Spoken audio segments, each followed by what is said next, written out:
Hello there, guys, and welcome back to my channel for another Chelsea transfer news special, because my days, these lot don't let us sleep nowadays. I mean, yesterday, it kicked off like crazy. Pice was putting out a new news tweet every 2 minutes. It was all kicking off. You guys would not even believe how many tweet tabs I have opened for things to put up on screen as we go through this stream. It's absolutely mental. Kai Havertz is all of a sudden apparently going to Arsenal, so that I find personally quite miserable, but we'll get into whether we think that's great or bad or whatever we think.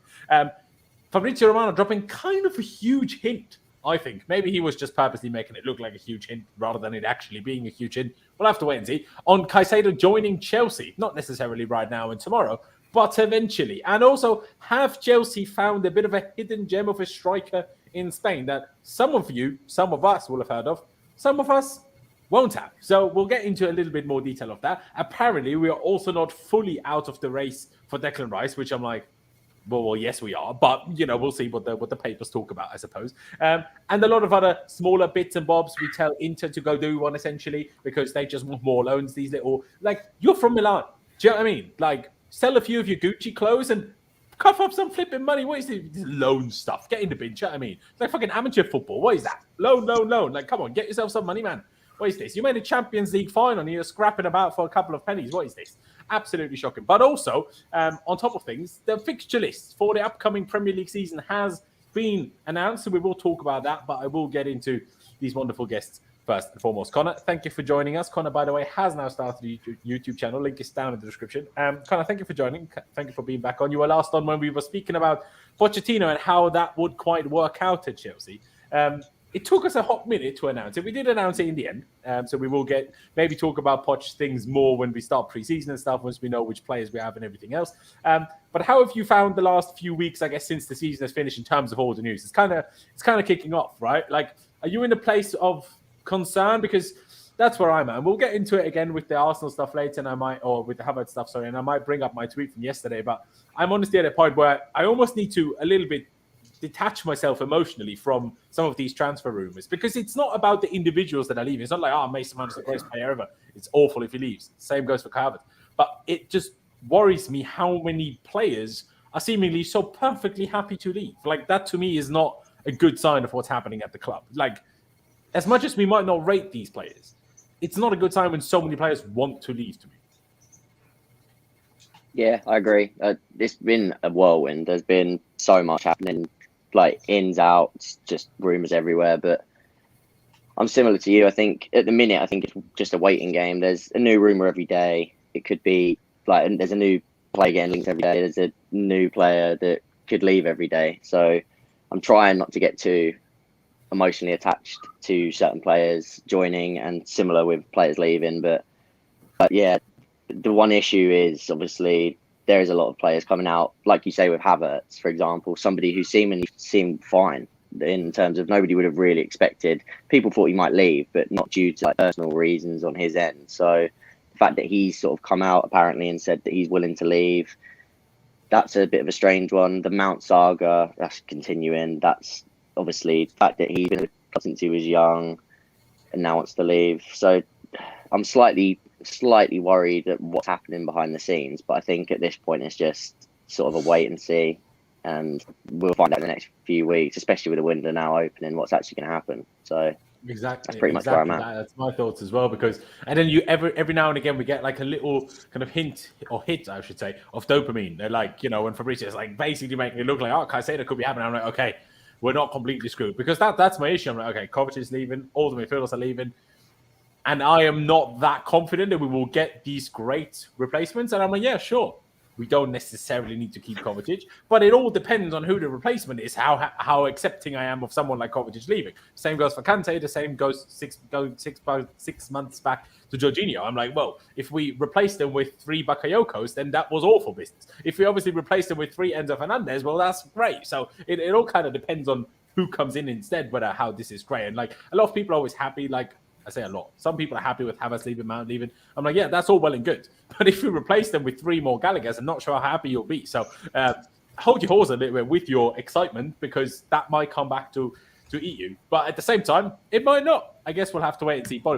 Bobby, thank you for being back on. I appreciate it very much as well. I'll ask you a similar question to what I just posed to Connor.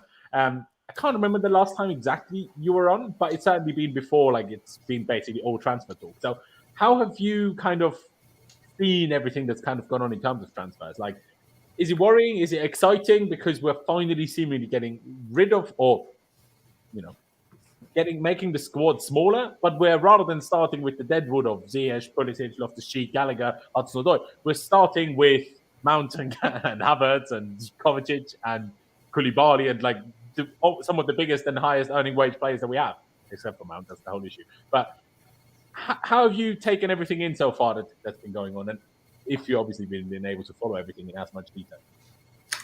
Yeah, I've been following everything pretty closely. To be honest, I haven't been overly impressed. Like, I still don't really know what their plan is. I feel like we're linked to a different player almost every day.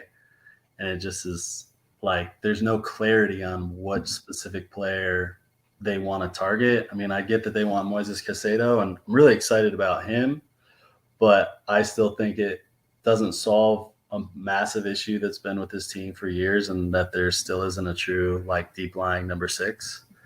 And like I don't see Enzo in that role. I hope they don't see Enzo in that role. I hope Pochettino doesn't see Enzo in that role. I mean, I've heard. I'm assuming you all have seen that Poch may want to play a 4-2-3-1.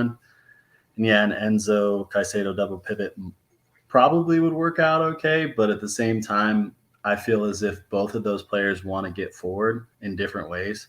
Caicedo more so to get forward to put pressure on the opponent and win the ball back high at the pitch, and Enzo to get forward to be more of a playmaker rather than sitting back in between the center backs the whole time. So, yeah, I'm still a little concerned about the direction of the midfield. Obviously, Kovacic is going out, but some of the young guys I am excited about, like Santos, Carney Chukwuemeka getting more opportunities, and then obviously or go on loan. Yeah, he may go on loan. And Casadei winning, player of the tournament at the under 21. I did watch a number of his games there, and he definitely has that Lampard-esque feel around the box for a center mid. So but at the same time, that means in 3 years' time, he's going to Man United because we're not offering him a new contract, or because that's apparently what we do with players from midfield that can't score a goal. And we're like, well, you don't score enough goals. But Kovacic is great for 2 goals in 3 years. What it feels like.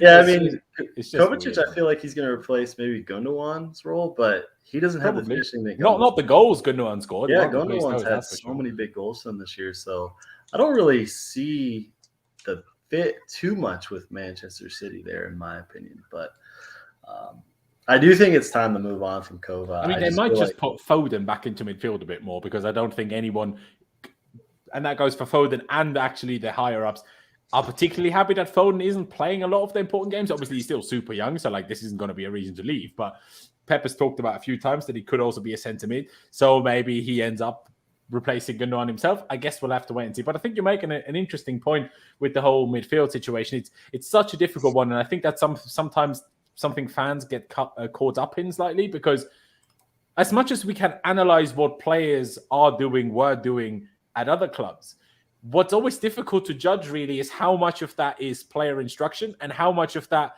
can a different manager instruction, and how much of that can a different manager with different instructions make a player look different, if that makes sense. You know how you're talking about Caicedo and pushing up and, off the ball type thing. But what if Poch just tells him not to do that? Like, will he then just be perfectly fine with that? Or is it just in his instinct to do that? And we, like, how can you ever really know? Unless you watch them at 5 different clubs since they're 15 years old and watch them in training all the time.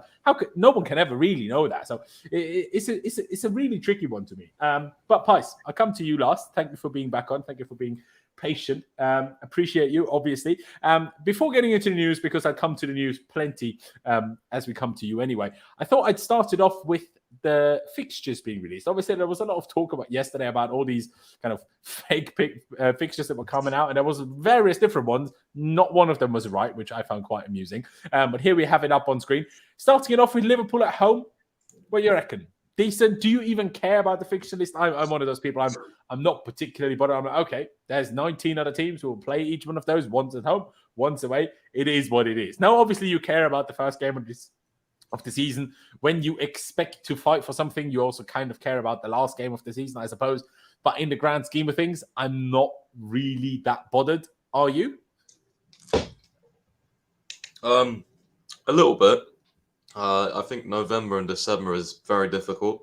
Yeah. December especially. I always look to November and December because usually if we have a first good 3 months, we might actually be near the top of the league. That's happened on a lot of occasions. And then we usually have like a winter collapse. So I think December is absolutely packed with difficult games, a lot of away games. But yeah, I think our start to the season, I mean, September especially, if we have a good pre-season, I think we could have a very good start to the season. I don't see a reason why, we can't beat Liverpool at home. If you want to play Liverpool, if you want to play a big team, you play them on the first day. It might cancel each other out and get a draw, but, we usually draw with each other. But I think we can beat Liverpool at home. Obviously, West Ham is a difficult game, but they probably won't have Rice anymore. So there's that factor. And then Luton to kick off the month, to finish the month is all right. So I think we've got quite a nice spread, to be honest with you. Also, the last 3 games of the season aren't bad. Finish at home as yeah, well. they're not bad. I'd say the hardest months are December and March. Looking at it, to be fair, knowing us. Yeah, no, I wouldn't disagree. I guess the end of February with City and Spurs, and then March as well. It's true. There's 2 ways of looking at the November, December period, because obviously we are bad in that period every year, almost no matter who we play against. So I'm not actually that I think it's, if anything, a bit of a good thing that we have tough games then, because we usually drop points no matter who we play against in that period. So we might as well do it against opponents where we are more likely to drop points even in other months, rather than dropping the points against, I don't know, Fulham at home, and I don't know. There's not so many easy games nowadays, is there? Like Forest at home or something. I'd rather it. Okay, you drop a couple of points against Man City, fine, is what it is. Then play City in April, where you will drop points against them anyway, but because we're always dreadful in November and December, we drop points against loads of teams that we should be beating instead. So I guess there is a positive way of spinning it as well. But you mentioned, obviously, Liverpool at home as the first game. I agree, actually. I mean, sure, you can lose, but if you lose, it's the first game of the season. No one's going to make the biggest drama out of it. But if you do win, then I think it can actually be really useful in kickstarting the season for us and giving us a hugely needed bit of confidence that, because say the first game is Forest at home. Even if you beat them, all right, everyone's happy that we won, and obviously we don't want to lose and drop points and stuff. But if we win, no one's going to make a big deal out of it. Not at the club, but also not outside of it in terms of the media or us fans. But if we beat Liverpool, that can have a much bigger positive effect. Now, of course, there's no guarantee we do so, but I do think that there is potential for a big benefit in that, actually having a big game at home to kick off the season. Connor, do you see it the same way in terms of that opening game of the season, but also like Pi said, November and December? How do you view that one? Yeah, I quite like the start of the season, actually, for us. I think it gives Pochettino a good chance to sort of get the ball rolling. Obviously, that Liverpool fixture, like you say, at home, it could go either way, but as well, like you said, if we win that game, it's a really good kickstart. And I was just quite worried if we ended up with a really tough 3 games in August, the whole spiral, if we'd have lost 2 of the 3 and then people had gotten Pochettino's back really early. And I was just worried that could have spiraled into a similar start, well, not 1 to 2, but when Potter first joined and things like that. So I'm quite happy with the start of the season. December's tough and it's a long month as well, as we know. That's usually where things can go wrong. And then obviously January, the Liverpool away, Salah will be away on AFCON. So that's a big plus as well. That is a good point, actually. It's a very good point to make. Bobby, I don't think there's that much more to add, but in general, first of all, do you really care about the order of the fixtures? But also, if you do, happy with it, not happy with it? How do you see it? Yeah, I care. I agree. The beginning looks pretty easy. It's going to give Pochettino a chance to get things in order and maybe get us some rhythm early. And then the end of the season, it's pretty easy. So maybe we get really hot at the end and can push for top 4. But one thing I want to say about the middle, obviously we're all pretty worried about the December collapse. But no Europe this year, and a lot of those other teams will have Europe. So injuries are going to pile up for them. Their legs are going to be tired. So maybe just, this is the year we actually don't collapse in December because we're going to have fresh legs and our opponents won't. There you go. Hey, I always love a positive outlook on things. So, big up yourself. I like it. But yeah, that's the fixtures.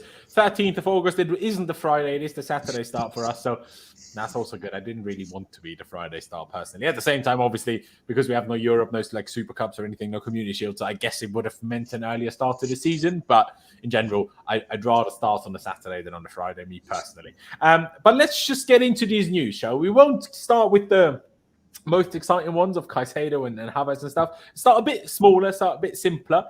And we'll start it with Nicolas Jackson. And man, I'll be perfectly honest, until yesterday, I had never heard of him my whole life.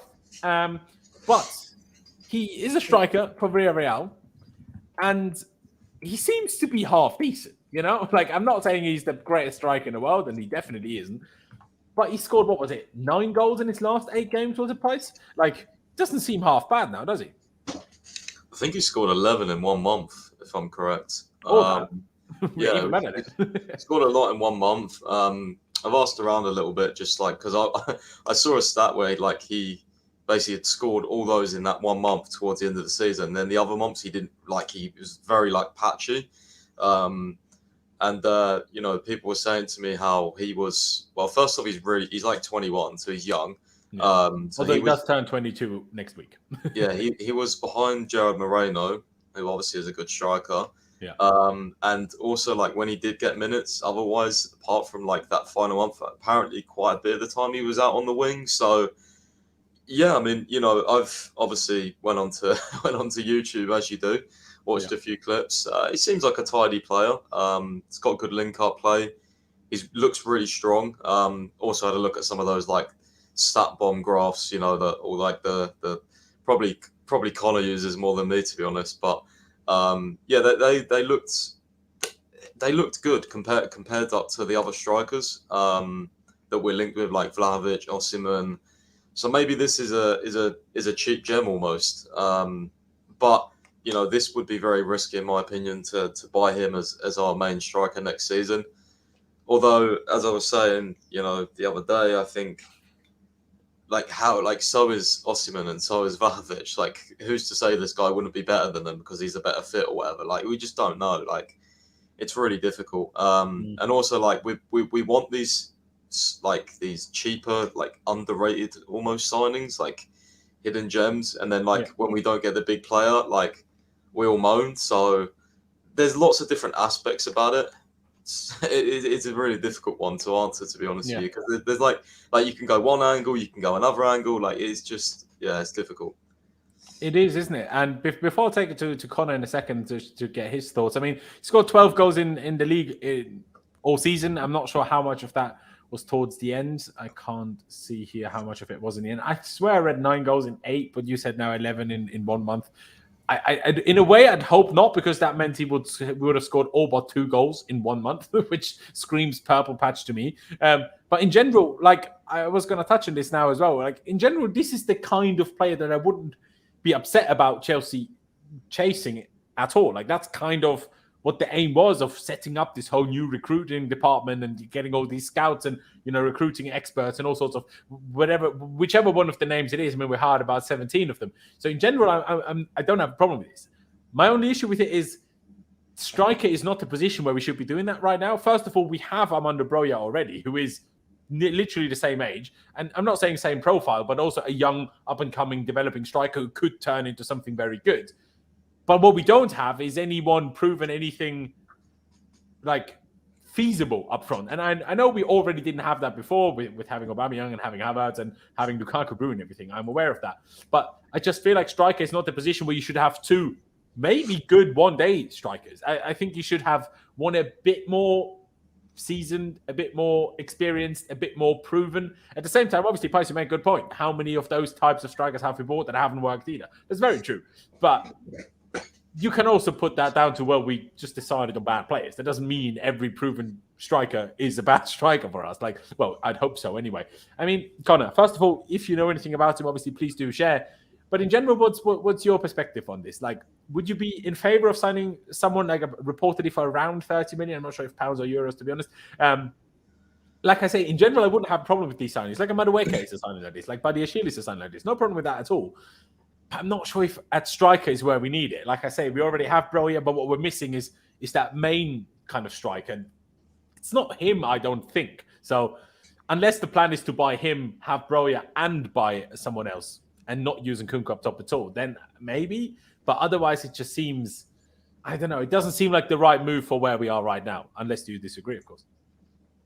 No, I do agree. I think it's a young and experienced move.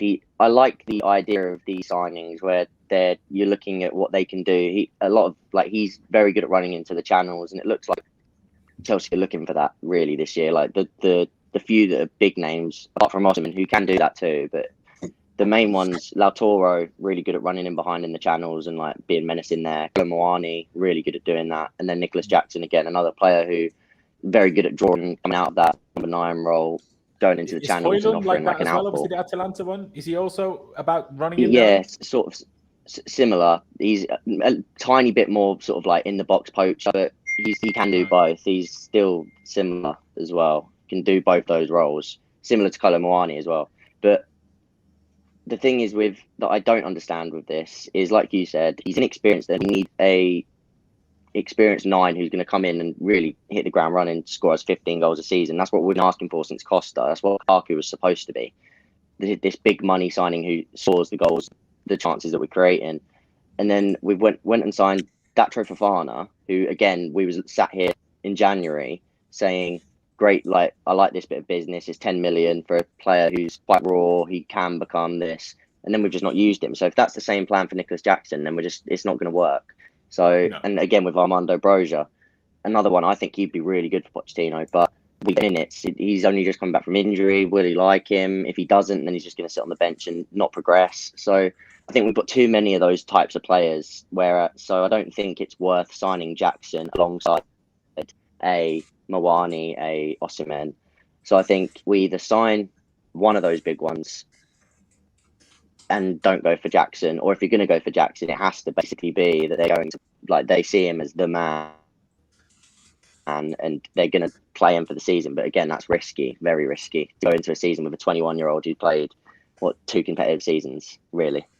So yeah, exactly. I mean, maybe I wouldn't put him quite on the same level as Fofana, purely because Fofana came from Norway and La Liga is a bit more of a serious competition or a serious level, I guess, than Norway. But in general, no, I do agree. I'm of the same belief. I'm like, I have no problem with.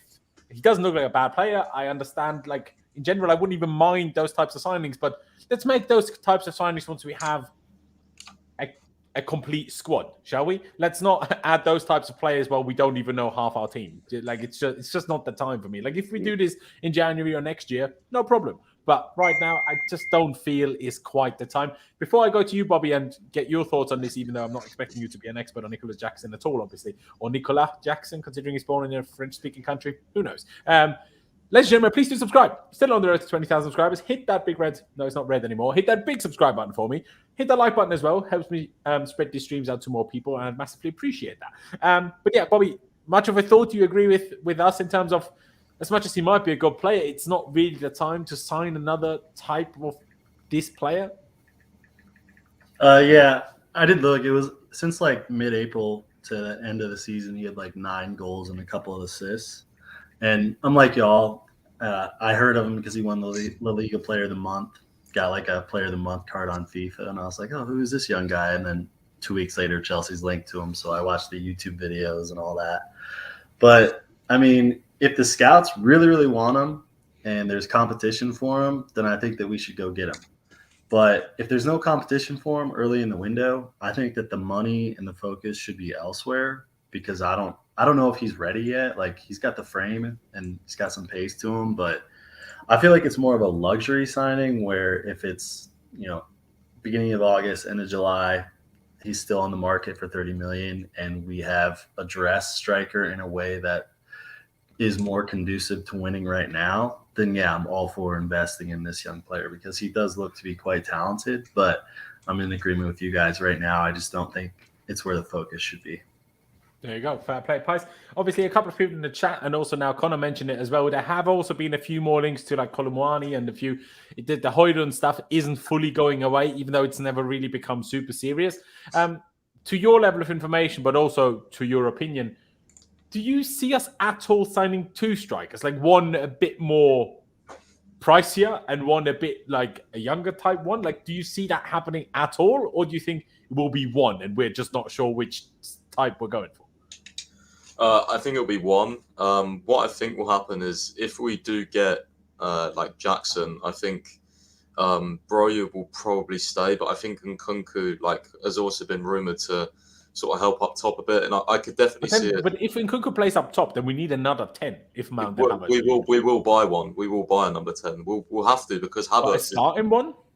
No, it'll be where Havertz. It would be a bench or rotation option like Havertz. But what I'm saying is, if we do get a young striker like this, and like he doesn't perform, and Nkunku could quite easily play up front, and then we could have like that guy in behind him as well. Like it could be like a Maddison or someone like that. So I think we'll buy one striker. I don't actually think it will end up being Jackson. I'm still hedging my bets on Vlahovic, to be honest with you, just from what I heard about the directors liking him. But yeah, I think it'll be one in whatever case. I don't think we'll get Osimhen. I don't think we'll get Kolo Muani. He's £85 million according to Frankfurt.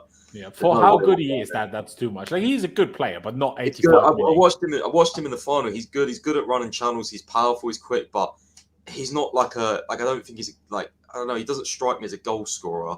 Like I don't know. He's a weird one with him. He has scored a lot of goals, to be fair, this season. He has, but I just I don't know. Like he took quite a few shots in that final. I don't know. I don't. There's something I don't quite like about him. I'm not convinced. But Højlund as well. Where are these? Where's this guy come from? He scored 7 goals in Serie A. He scored a hat-trick for Denmark, and ever since then, everyone thinks he's the greatest thing since sliced bread. I don't really understand. He scored 7 goals for Atalanta, and he's the backup striker all season. I don't understand why everyone's raving about him. It's just ridiculous. So hopefully we don't go in for him. I don't want him.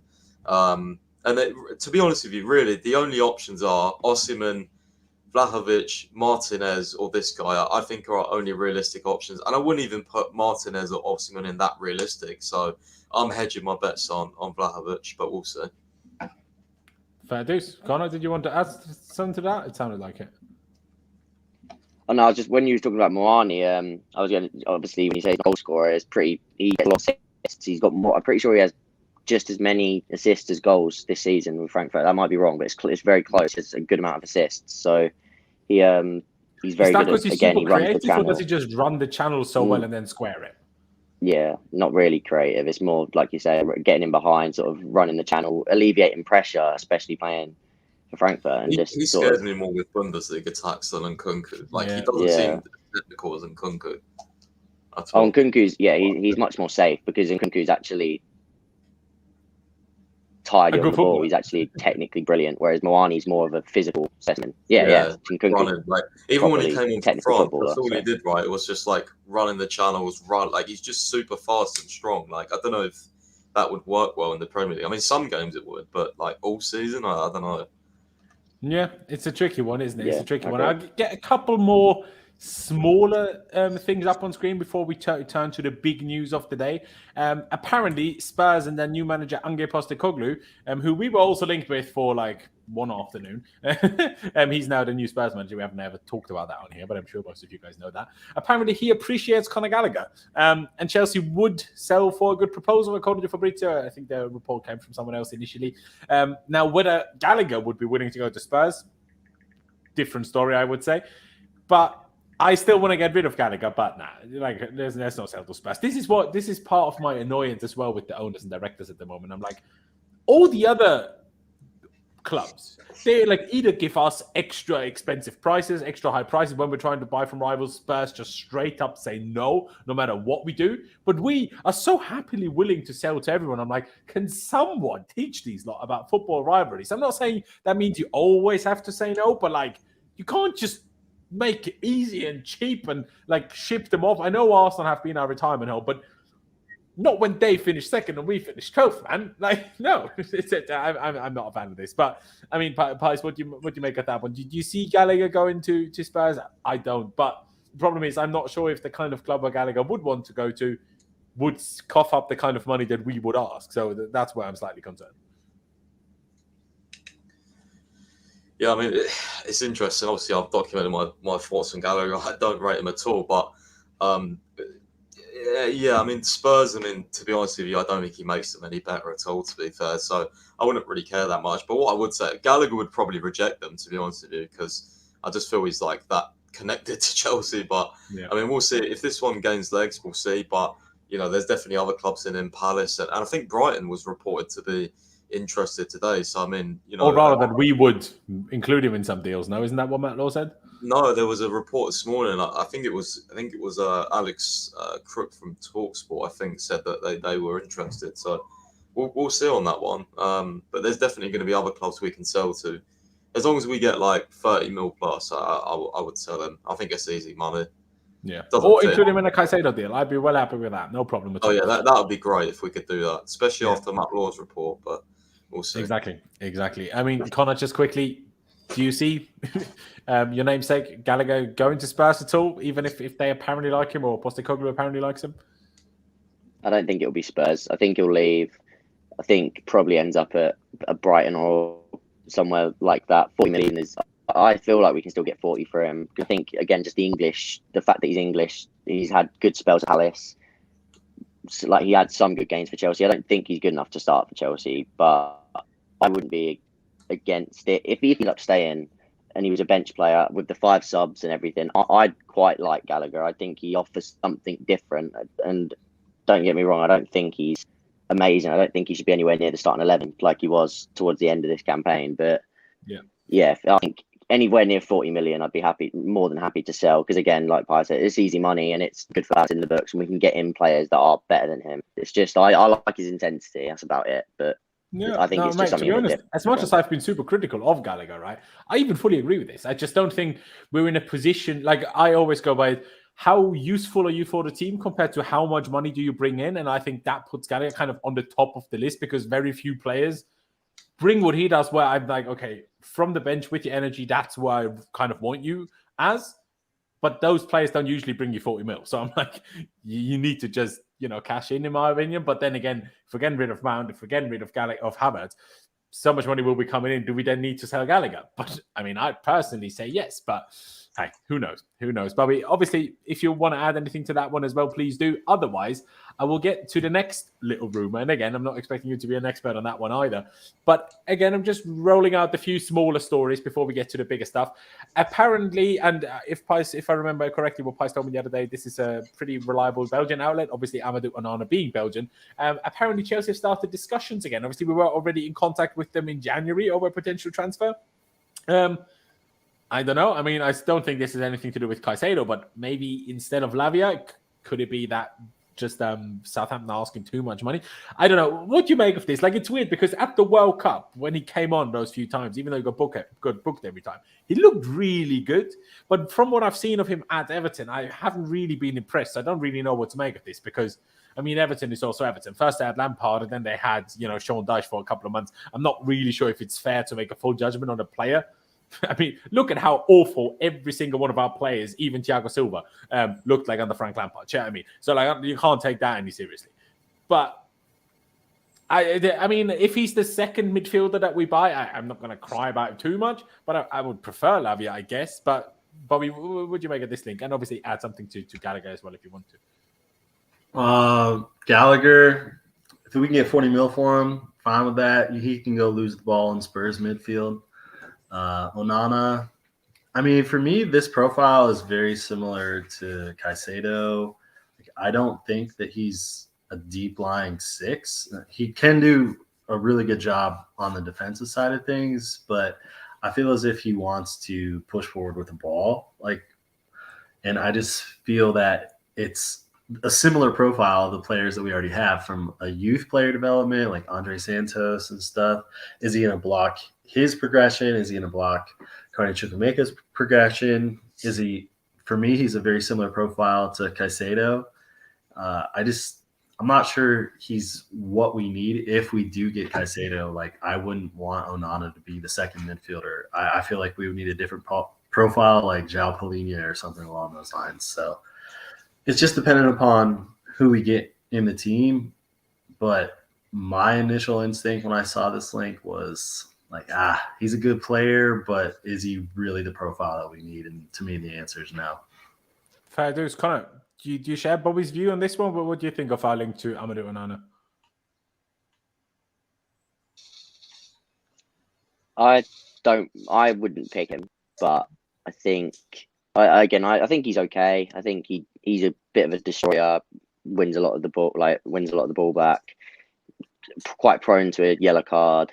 But again, I wouldn't be going near him unless I think the reason he's on the list is because it's more of a backup plan so that we don't end up sort of loaning. As I quite like Zakaria as well, but it doesn't end up on a last day loan situation. He's sort of just in the list just as an extra name if everybody else ends up getting whittled down. But I think really Caicedo, these people, they're much higher on the list. And so essentially you're telling me he's this year's Bakayoko. Maybe not that bad. Family. Although, like, I still have, when I think back to how good Bakayoko was for Monaco in that one Monaco season, that obviously where they just put everything to pieces really in Europe, and obviously won the French league as well. I don't understand how he ever became as bad as he has been, because he's not just been bad at Chelsea. He's been at AC Milan, barely got games. He's been at Napoli, barely got games. Like the man, I don't know what happened to him at Chelsea. It's some sort of voodoo that's happened here. But Pice, do you share the views of Connor and Bobby that Onana isn't quite it? I do see Connor's logic though in terms of that he's like basically the fifth option or whatever, whichever number you want to put on it.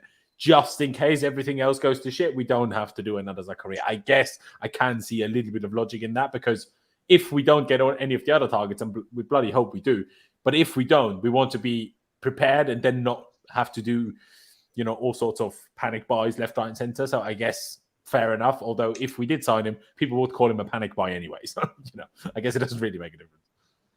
Yeah, but even for like a backup, I don't even think like a backup option in terms of like on our list, like a last minute thing. I don't even think it would be him, because like Everton would quote something stupid. I think this journalist told me that it would be like 50 mil plus. So he's like one of the most important players. So like I don't know where this link has come from, but I posted it anyway because he is a reliable source for Belgian news. So obviously there's something there, but I don't think it's too big. Of course, us being interested in January when we was, it's probably on our list. But to be honest with you, I reckon we've got about 10 midfielders on the list, and we just need to focus on getting Caicedo, and then after Caicedo, we can figure out where we need to go from there. Whether we need a Lavia, whether we need, someone more attacking or whatever, I think he's a good player though. I do like him, but too expensive. Yeah, no, fair dues. Fair dues. I mean, Josh in the chat says he would give us some height. I guess that is true. I forget quite how tall Caicedo is. I think it's about 6 foot. So, like, there's a bit of height coming in there. I do, in general, agree that we need some height. I felt we had a lack of height in midfield as it was. And Ruben is now seeming or most likely going as well, even if it doesn't look like it's AC Milan anymore. He will end up somewhere, presumably. So adding some height to midfield is important. I agree. But not necessarily in the person of Amadou Onana, in my opinion. Let's get to a little bit of the bigger news, but still not quite Havertz and Caicedo. We'll still get to those. Stick around, ladies and gentlemen. Subscribe and hit the like button. But Chelsea have yesterday rejected a £40 million bid for Mason Mount from Manchester United. Now, first of all, good that we obviously rejected that. But secondly, what kind of smoke are Man United on? 40 mil.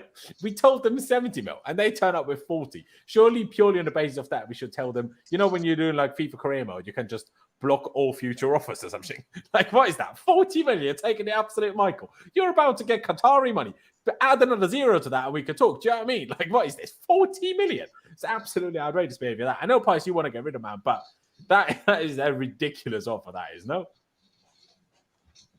Oh, yeah, I mean, it's just insulting. Like, this is the thing with, like, us and Caicedo is, like, I hope we don't just put our first offers and just insult it. Like, if you want to get a deal done, don't, like, mess about with it. Like, 40 mil, like, what do they think we're going to go? Oh, yeah, that's fine. Like, it's just a waste of your time. It's like what Brighton are doing with Colwell.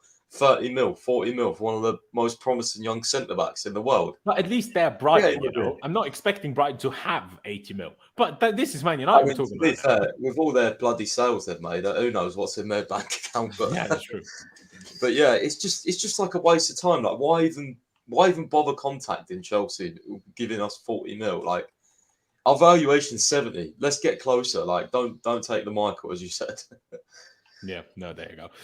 Not really much more to add on it. Obviously, I'll get your guys' thoughts on it in a second. But where was it now? Where was it? Bloody hell, so many different tabs that I have open here that I'm missing all of them. Where is it? There you go. The impasse. That's what I'm looking for. So why is it not showing up here? There you go. There was some added to it. The impasse of amount of value created a window of opportunity for Chelsea to try and reopen contract talks. But it is understood that Manchester United are confident Mason Mount will not sign a new deal. I'll get to you in a second, Connor. But Pice, obviously, I guess you're happy with that. I understand. But what do you make of this? Like, why has all of a sudden apparently Matt Law decided, oh yeah, this would have been a great opportunity to open new contract talks? I mean, the opportunity to open new contract talks is always. Why does it need Man United offering 30 million too little? Like, I don't understand what difference that would make. Yeah, I think maybe Mount thought the deal would be easier to agree than it actually is, and maybe Chelsea felt like, or maybe Chelsea feel like United won't give an acceptable offer, so they're like, okay, let's try and go to Mount, say, look, Man United aren't going to bid what we want. Let's try and talk over a contract, like that sort of thing. But it's clear, it's interesting, Lawrence, because knowing what we know, I think it's interesting that supposedly Mount doesn't want to, or Man United are confident will not sign a new deal. If we turned up and we actually want to negotiate with Mount, why is Mount not willing to do that? That's very interesting. Maybe it's just gone so past the point of even talking that the relationship's soured that there's not even a point of even opening any contract talks because that relationship has soured that badly. I think that would be my only conclusion from that news. Yeah, maybe so, mate. Maybe so. I'll get to you now after this con. I just read this one out as well to add to it again more from Matt Law. He says Manchester United are confident Man United will not sign a new contract. Chelsea now face a straight decision between dropping their £70 million valuation or letting him go for free in 12 months. Mount has already turned down at least 2 contract offers from Chelsea, and this decision to do so is not believed to be purely financial, with the London club failing to qualify for the Champions League and negotiations over his future moving between the ownership and co-sporting director Paul Winstanley. It's an interesting one, especially from what you touched on in terms of what we know. The whole letting him go for free in 12 months, that's not an option because, as much as they might, be doing certain things, they definitely don't want to let him go for free. I don't think the problem with him for them is that big that they want that. So what do we make of this, Connor? I mean, first of all, the 40 million offer from Man United, but in general, the situation, I still hate it, but I know a lot of people don't. I just think it's a whole mess, and I just don't think we should be letting this happen. But we are. So what can I do now?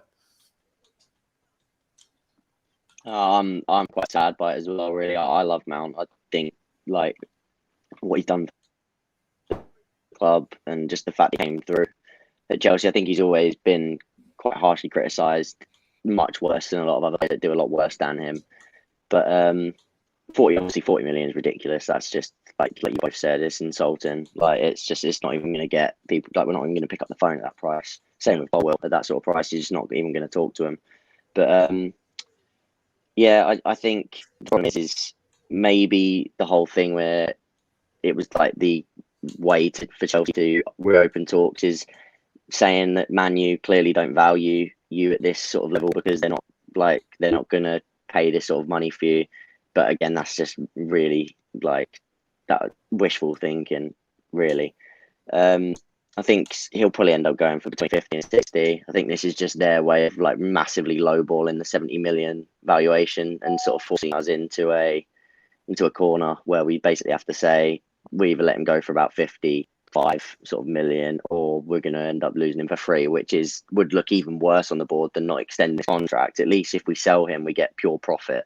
As much as I don't want that to happen, we absolutely cannot lose a player of his caliber for free. That would go at that is his age as well. It's not like he's an aging player and we're just letting him run down his years. He's still young, so that is not an option to let him go for it. No, I do agree, and that's where it's difficult. I mean, Supreme in the chat said here, stand on that 70 mil fee until Man United get serious. We're not in the position of power to do that. Is the problem because he has 1 year left in the contract. he has to do what he has to do. Like, or we have to do what we have to do. We can't just sit there and say 70 million or nothing. That long term isn't really a valid option. Bobby, I'll get to you. What do you think about all this? Especially what we can also add to it is that, according to Fabrizio, Pochettino is still trying to change Mason Mount's mind. But Manchester United feel he wants them, and they will bid again and attack in the next days. What do you, first of all, in general, make of the Mount saga, I suppose? But also the fact that Poch keeps trying. First of all, that so far this apparently hasn't changed nothing. But also, Poch trying, again, I'll bring it back to you, guys, what we have found in the background. That contradicts everything, no? Like, the whole, Poch is trying, but what we know, the ownership not trying as hard, let's put it that way. Why? This is where, how can we, the Poch have not even started his job when he's already thinking completely the opposite to what the ownership and directorship think? That is just an issue in itself, isn't it? Yeah, I mean, the dots don't add up, to be honest with you. It's just a weird situation because, first off, not everyone, pre-season's not started yet, right? So everyone's in different places. I'm guessing Poch was maybe trying over the phone, but, I don't even know if he is, to be honest with you, because, then it would be, as you said, going against what the directors want to do. So it's, I don't really understand it all, to be honest. It's very strange. Yeah, it is a bit odd, isn't it? Bobby, your thoughts on the whole Mount saga? To me, it feels like the owners maybe don't rate him highly, but if they're putting a $70 million or £70 million price tag on him, why aren't they offering him $220K a week? But that's how you value him. He's a homegrown player. He's obviously probably Chelsea's most popular player, especially in England. And, he loves the club. He has the mentality, in my opinion, and obviously he needs to continue growing, but I just think that they should be trying to re-sign him. But at the end of the day, if they really don't want to re-sign him and there's no hope for an agreement, I think 55 million, maybe some add-ons, is the spot where both sides can come to an agreement. I think if 55 million comes in and they accept, I think that's a fair price. 40 million is ridiculous, but I also think our 70 million valuation it's too high. I think it's right in the middle. So I'm assuming they're just dancing around to eventually meet up in the middle in a few weeks. That will probably end up being the case, but I guess we'll just have to wait and see. So we can do. Connor, shall we try if we can hear you properly again? I'm not sure if you're planning to turn the camera back on or not. Yep. I'll try without the camera for a sec, see if it's any better, because it did sort of lag with the camera. Yeah, it seems fine now, but to be fair, it did at the beginning, so it's tough to say, I guess. Yeah. But yeah, shall we get, let's do a bit more positive news for a little second, and let's get to the Moises Caicedo talk. And I will start with what the huge hint was. Now, make of it what you will, but Fabrizio Romano posting a tweet like this. Now, first of all, he's obviously playing the game. But I still think this is not a tweet Fabrizio puts out if there's not something. And then obviously for the last couple of weeks, he was initially already saying, let's wait a little bit. I will say something on Caicedo to Chelsea in a few days. And then we got a little something, but not really in much detail other than we're working hard on it. Pais, do you take this little tweet, a little blue emoji, an arrow to the last tweet, and an Ecuador emoji? Do you take that as a hint as much as I am? Yeah, I think he did a follow-up tweet after this, didn't he? It's what he usually does. If he has something to tweet, sometimes he goes back to his old ones and puts a eye emoji or does what he did there. But yeah, I mean, maybe we'll have something later as well. We'll see, because he's obviously said more to follow. So he's, we're definitely in talks. He's confirmed it. They've been taking place for weeks. Is what I guess I'd assumed had been happening. Which is nothing's getting out to the media, but. Yeah, I mean, we'll probably come on to the new Matt Law report later, but I think it's just going to be interesting to see what the final price settles on, because at the end of the day, they've made a pact with Caicedo. The owners have. De Zerbi said he's going. Him and McAllister are definitely leaving. So at the end of the day, they can't really tell us, okay, Chelsea, it's by the way, he's 100 million or he's not leaving. They they literally told him he can leave. You can't. And if they won't allow him, he will kick up a fuss. He will go absolutely mental. So yeah, I don't know. I want to say I think it gets done, but I'm still a little bit scared of Bayern Munich, to be honest with you, because I think they've been put into the race. Obviously, they was touted out a little bit for Rice, so they can offer UCL football. Just can they outbid us? Is the fact that I would probably say. no if we get the sales through. So let's see what happens. And also, like, if we can include a player in the deal to get the price down, please do it. But I'm never, ever, Just ever not Colwell. optimistic. Yeah, not Colwell. But I'm never optimistic on that because, like, we saw Todd Bowley do that for a whole summer. He tried and tried and tried, and not one deal had a player in it, if I remember correctly. Yeah.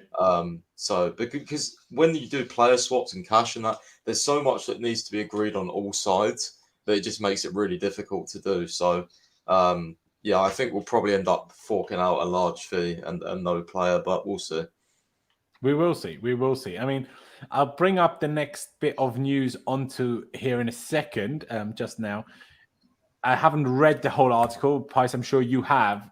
Here it says, obviously, Chelsea will certainly have to pay well over £80 million to land Caicedo. Tony Bloom is understood to value him as high as £120 million. Just prepared to offer players, possibly including Gallagher. Now, I don't think the expression here saying Tony Bloom is understood to value him as high as £120 million means he will cost £120 million.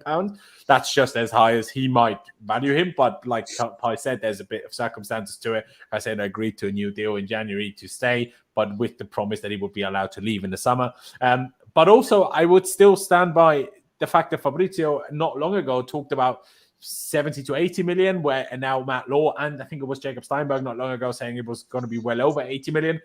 Especially since the new ownership has come in and stuff, I'd be personally much more inclined to take Fabrizio's word for it than I am to take Matt Law and Jacob Steinberg's word for it. At the same time, we've also had a few things in the background that might suggest the other way around, or rather than that, it makes Matt Law any more reliable, maybe than it makes Fabrizio a little less reliable. Not that he's done anything wrong, but, just in terms of how certain things have certain bits of information find their way to him, I suppose. But Paisa, again, you've read the article. What is said here that's different, or how do you stand on Matt Law when reporting slightly different things to Fabrizio when it comes to these numbers? Like, how do you view that one? Is it the truth is somewhere in the middle? Is it one knows better than the other? How do you view that one? I would agree with you in terms of like. I still think Matt Law's tier 1, but I don't think he's like untouchable like he used to be. Like he used to get everything right. Like there was a moment where if Matt Law said something, it was like truth, like absolute. Yeah, it was like a club announcement. Yeah, it was like a club announcement, literally. So he's definitely not like that anymore, in my opinion. This is his first like actual article where he goes a little bit in depth on Caicedo. To be fair, other than that, he's just said like Chelsea are interested, like every other journalist. But there's not too much in there, to be honest with you, other than I put out here. He also said that Tony Bloom, who obviously is the owner, has got a pact with Caicedo. So it's not only the manager and the directors, it's also the owner. So they've all told him he can leave. But at the end of the day, like, who cares what the owner values him at? We value Havertz at 75 million or whatever we valued him at. Like, he's not going to go for that, is he? So yeah. At the end of the day, as I said, like if they didn't have a pact, I don't think we'd get him. But the fact they have a pact with the player, I think we have a big chance to get him. So yeah, he did say we're front runners as well, which is good to know. But yeah, I'm just so on edge with it because like, imagine Man City go and steal Rice from Arsenal, then I'm 100% sure Arsenal would not lose out on Caicedo. So yeah, I'm a little bit scared, a little bit on edge. I just hopefully, we can get some big developments, which we can more confidently say, okay, yeah, he's coming to us, sort of thing. There you go. I mean, what do you make of the report that Arsenal have apparently withdrawn their interest in Moises Caicedo? Because do you take their word for those reports, or does that mean just while they're chasing Rice? If they end up not getting Rice, then they're back in. Like, because that's how, if anything, I see it. But I personally, I know some reports said they want both. I never really sort of said realistically feasible. I'm like, why have Arsenal all of a sudden got that kind of money, but for the last 15 years haven't? Do you know what I mean? Like, it's like that I never believed that, if I'm honest. To be honest, even now, Rice and Havertz seems big to me for Arsenal terms. But adding Caicedo to that, no chance. So, but how do you take this withdrawn interest? Is it just as long as they get someone else, or just actually withdrawn? I think it's if they get Rice. Think Fab mentioned, hinted at it a little bit last night as well, on his stream app that he does. I think it's called On Amp or something. He goes live and takes questions from callers. He basically said, like, 80 for Caicedo, 100 for Rice, and 60 for Havertz would be a lot when Arsenal also want a defender. So, I think he was hinting towards they're not going to get Rice and Caicedo, which is obviously good. Then this came out today. I mean, two very reliable journalists from the Times. So, let's see. But I think Gary Jacob also said yesterday that Arsenal were like still in for Caicedo, like they were really interested. And then today they've pulled out. So I don't really know what's going on, but something's definitely happening, I think. It's a weird one. There was a report from the secret scout. Again, his reliability, I don't know really, but he said that Caicedo wants Chelsea the way Rice wants Arsenal. Like Sir Enzo here said, I don't know about that one, but yeah. And Super Pochettino, there's been a lot of cases where Matt Law has been wrong in the last. I literally said he was tier 1, by the way. No, you did. I think he was more replying to others in the chat, if I'm honest. All right.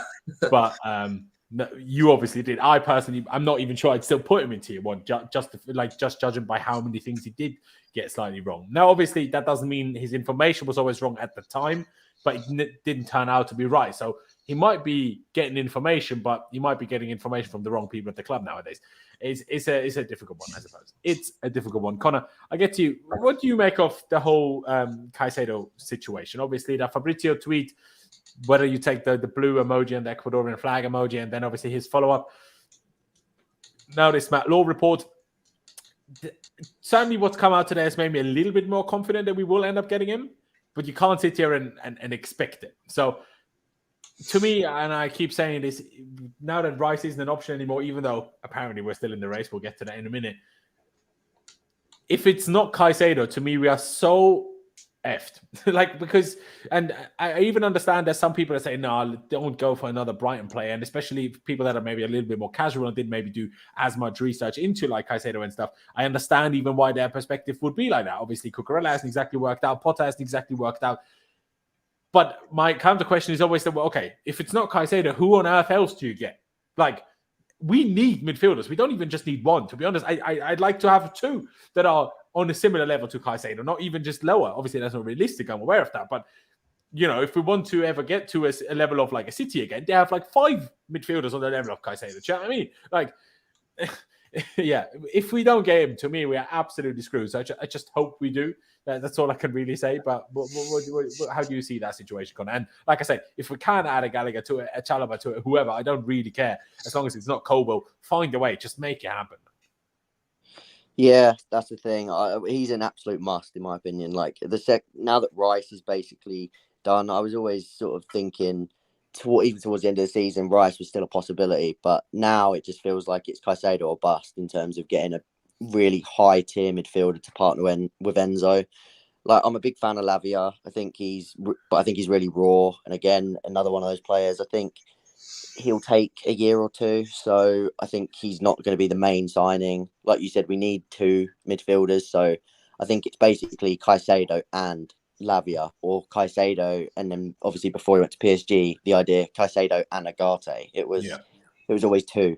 So yeah, I feel like my chat is always talking about Palhinha, but in terms of actually reliable reports, there's been very little ever linking us to him. I think that's more of one of those rumors that the fans just want to talk into existence than one that's the reality. He starts every game for Fulham, who finished in the top 8 or whatever in the Premier League. He's first of all going to be expensive. Second of all, will he want to come to be a backup, which he would be for us because he's not young like Lavia. So people talk about Palhinha as if that's just easily possible. I don't know if it's quite as easily possible, but I don't know what I just think about that one, I guess. Connor, obviously, if you want to add something to it, just shout. Bobby, otherwise, what's your perspective on Caicedo? Are you also in a situation of thinking it's at this point Caicedo or bust? Because bloody hell, we are screwed if we can't get him either. I don't know. I mean, I don't know if it's necessarily Caicedo or bust, but he's obviously the name I'm most excited about that we're linked with. Yeah, I think he helps a lot in our midfield in various ways, and he has the legs to pair with Enzo. Where obviously Enzo, he's not overly quick or fast or anything, but Caicedo's going to cover a lot of ground, cut out some passes. He's definitely someone I'm very excited about, but if we don't get him, there's still other targets out there that Who would be those other targets that you would think about if we were theoretically to not get Caicedo? Who would be the next names on your list at least? Well, I mean, you mentioned, but Lavia to me is, I mean, he has a lot of similar qualities as Caicedo does. So yeah, no, he does. He's just only 19 is the problem. I feel as if we miss out on Caicedo, they're just going to go, okay, here's all of the money for Lavia and just get it done quickly, which would be a smart thing to do. I mean, I still think they're going to try to get both, personally. Whether that's possible or not, I don't know, but I still think that's what they're going to try. I mean, I want Polinia. I mean, yeah, there's been no links, but I'm trying to will it into existence. Just yeah, like that's fair enough. Hey, you have your own targets. I just think it's important to make it clear to people that we might want them, but if there's no real links, we need to be a bit more hesitant in terms of talking it as realistic. But if we lose out, that's possible, I guess. But links may pop up in July if we lose out to Caicedo. They might do. Caicedo, So I think you make a valid point, by the way. If we miss out on Caicedo, I wouldn't be shocked if we try to go for someone like Polinia and still add Lavia and then do Polinia and Lavia. I wouldn't be shocked by that. I see that as a somewhat valid point, although Polinia and Lavia would then be both more defensive than Caicedo is, as far as I'm aware of both. Agreed, yeah. So maybe you but have to go at the end of the day, I think it's based on everything that we're seeing reports-wise. I think it's pretty. I feel confident saying that Caicedo is going to be a Chelsea player within the next month or so. I mean, I hope you're right, mate. I hope you're right. I mean, when I see comments like this from RD, my only problem with it is it? Obviously, midfield has always been our main priority over the last few years. But then we had an attack. Now we don't have an attack, and we don't have a midfield. And debates over the goalkeeping situation as well, even though Sky Sports said that apparently Poch is planning to go into the season with Kepa's first choice. I'm not sure if that means we're going to try to sign Onana or Maignan in August rather than earlier. I'm not sure if that's the idea. Then I don't know. But yes, he is number one priority. But if we only get Caicedo and no reasonable attack, then also Caicedo becomes as pointless as the attackers we always bought the last 3 years did. Because when a football team only functions when all parts of a football team function. It doesn't work if some of it works. It only works if all of it works. So if the midfield works, great, but then that's pointless if the attack doesn't. If the attack would be good, but the midfield doesn't work with it, then that's the problem we experienced the last few years. So I don't think there is a thing such as number one priority. We have about 17 number one priorities right now in terms of 5 of those to sign and 10 of which to sell. And half of it is creating their own problems, I suppose. Pies, anything much to add to also what the guys have said in terms of Lavia and Polinia and do you see Caicedo still as the number one priority? Like I say, if Havertz goes, if Mount goes, sure, we got Nkunku in, but there's serious work to be done in the attack at the same time then. Sorry, Rod, do I agree with what? I heard a little bit of what you were saying, but yeah, is Caicedo as clear of a number one priority to you? Because like I said, if we don't have an attack, that's equally as pointless. Yeah, it's very interesting. Caicedo for me is, I out of any position, any player, I want him the most. To be honest with you, I'm the most convinced that he will be really good for us out of all of our targets. To be quite honest with you, the goalkeepers, the strikers we've been linked to. I just think Caicedo with Enzo would just be such a fluid and just brilliant mix. Caicedo's athletic. He's fast, he's quick, he's insane at defending. Obviously, he can go forward as well, but there's no reason why he can't just be a DM. He's very young as well. And, I watched Brighton quite a bit over the sort of near towards the end of the season. And especially, it was a game against Man United, I think. Can't remember if it was in the league or in the cup. But just the way he was building up play, I was I didn't realise he quite had that side of the game to him as good as he was at it. So yeah, he's also very, very good on the ball. So I just think he's going to be a great long-term signing for us. Hence why I want him so much. But you're absolutely right in terms of the attack. One can't function without the other. We need to have a functioning team. So what we have seen though is what we have seen over the last few seasons is that even if I'll just say the midfield for me has probably been the biggest problem out of anything for me. No, I 100% agree with that. But obviously, because we're letting go of the entire attack, basically, Well, not the we're wings, probably but letting the go of more central attack. midfielders, though. To be honest with you, like if you think about the midfielders that might go, like we're pretty Yeah, much. no, I fully agree with both of it. Both of it is joint top priority. That's what I'm trying to say, essentially. Yeah. I do hear you, though. Before we get back into Kai Havertz, let's do a little bit of other things by laughing about Inter Milan and Lukaku. We apparently had a meeting with Inter in which we asked about Onana, and Inter then asked for big money.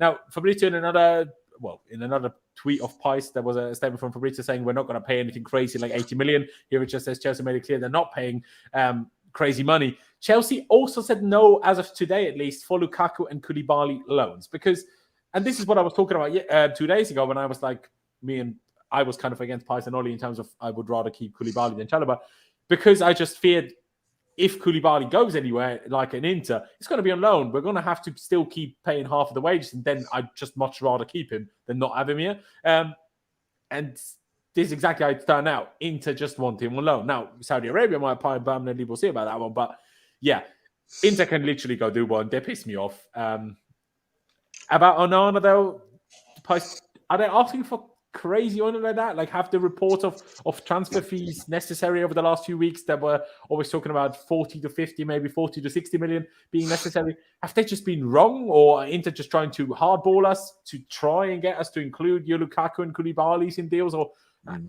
what do you really make of that one? But essentially, in an ideal world, I just wouldn't want to deal with Inter at all anymore, really. Yeah, I mean, this is what we were saying earlier about Matt Law as well, right? He put a report saying he'd be about 50 million. Fabrizio says they then asked for crazy money or big money in the interview. Like, I wouldn't say 50 mil is big money, like in capitals, like the way he said it. So, and then he obviously hinted at 80 million euros, which is like 70 million pounds. I mean, this is just stupid. We're not spending that on the goalkeeper. I don't want Onana if he costs that much, No.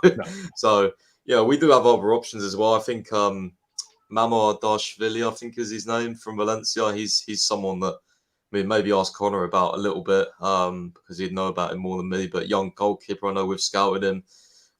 So yeah, maybe he's in the list. Who the others? Obviously, Raya might be going to Spurs. And then really, like I put out polls as well last night. If you didn't want to get, if we didn't get Onana, who would you want? And quite a lot of people, were replying and saying they're not really convinced of anyone else. So it's really interesting. It's similar to striker, to be honest with you. Like, a lot of people aren't convinced over Lautaro.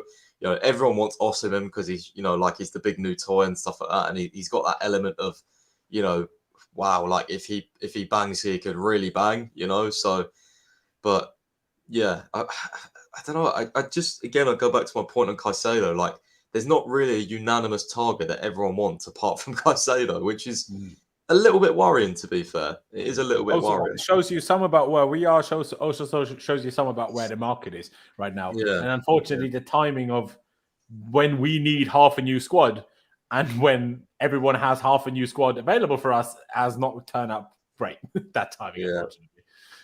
Connor, I will get to you. Obviously, if you want to talk about whatever his name is, the Georgian goalkeeper from Valencia, please do.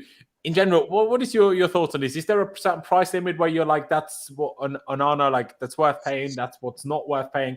And also about the Lukaku and Koulibaly, they only want them on loans. There was also reports, I can't remember from where, but that Chelsea are certainly trying to do no loans this summer. In an ideal world, we would sell those players we want to sell. They would all go on permanent sales. I guess maybe some loans with obligations we'd probably be okay with. But in general, we want permanent moves and not loans, which in general is good. It just worries me how much of those outgoings are going to be possible then. Yeah, so the Valencia goalkeeper, I'm actually not overly clued up on. I still need to do some research on him. He's like one of the only goalkeeper targets I haven't researched for Chelsea so far. So yeah, that's bad timing in that sense. But Onana is, I think he's the most likely. I just think there's going to be a lot of talks of Inter with the whole Lukaku thing and the whole Koulibaly, Lautaro, all these players being mentioned. I think Onana is the most likely to make way. I know that we don't want loans, and I actually completely agree with that. I think the loans to especially like young loans are fine, but when we've got players that are on a lot of money that have value still at the top of their game, someone like Lukaku, I'd much rather just ship him off.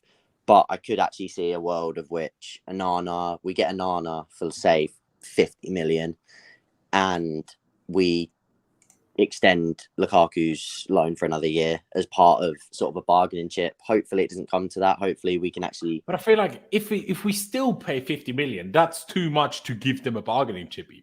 I would say if we're talking 40, then give them Lukaku on loan maybe. But even 50 to me is a price where I'm like, we shouldn't have to give them anything extra if we pay 50 to me. I don't know, maybe I'm not rating Onana as highly as I should, but do you know where I'm coming from though?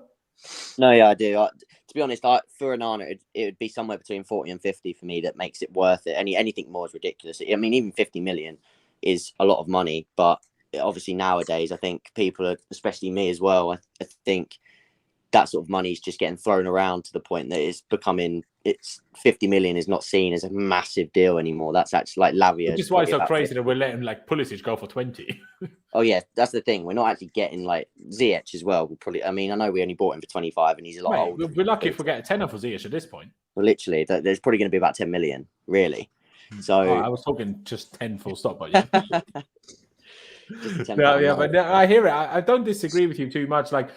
Like Fabrizio also said here, as of today for Lukaku, I don't think Koulibaly will end up going on a loan to Inter, but I wouldn't be surprised at all if Lukaku does in the end, and maybe because we are in a bad situation, the disadvantage in so many deals that we're trying to make, whether it's Caicedo with the Kobo situation, whether it's so many others. But this is one where we have a little bit of leverage because Inter just do not have the money to buy Lukaku on more outright.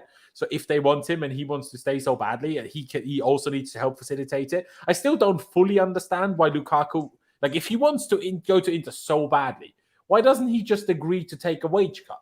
Like just take a wage cut at Chelsea to 150k and then we can loan you to Inter and they pay all your wages. Problem solved. But he's not doing nothing. He just wants to get paid. I mean, he outpriced the Saudis. Imagine having salary demands that even the bloody Saudis won't pay. Imagine what a dickhead you got to be for that. It's crazy. Bobby, what's your opinion on, first of all, Lukaku, Koulibaly, potential loans, potential not loans, but also Onana? What would you make of these things? I guess the whole situation between Chelsea and Inter, I suppose. We got to stop with this loan bullshit. Like Lukaku and Koulibaly are, 30 plus. And they're bigger bodies, they're one injury away from being worth £5 million, if that. I just think they need to be permanent deals. And Inter just keep cheap. They're so cheap, it's constant like lowballing us and then making us pay a pretty premium. Obviously, we paid like £100 million for Lukaku or whatever it was. And yeah, I wouldn't even entertain a loan situation. I would rather just sell at a discount, right, and move on from Lukaku, get Koulibaly back to where he's comfortable. I feel bad. Koulibaly's a really nice person, and I wish it would have worked out better at Chelsea. But with Colwell coming in, I think that we need to sell Koulibaly just to show that commitment to Colwell, like, hey, we're moving the center back on, so we're going to prioritize your playing time. So yeah, I'm not entertaining loans. At least maybe in August, things change, but for right now, it's got to be, hey, pay fees up front. The players will have to take pay cuts, and that's the stance that I would take in this situation. There you go. Fair play. One other thing to highlight quickly. This Rudy Galetti guy is not particularly great source, but also let's just use your mind. You don't even need to think whether a report is reliable. We're not buying another left-footed centre-back. Like, come on now. That's all you need to do. Use logic.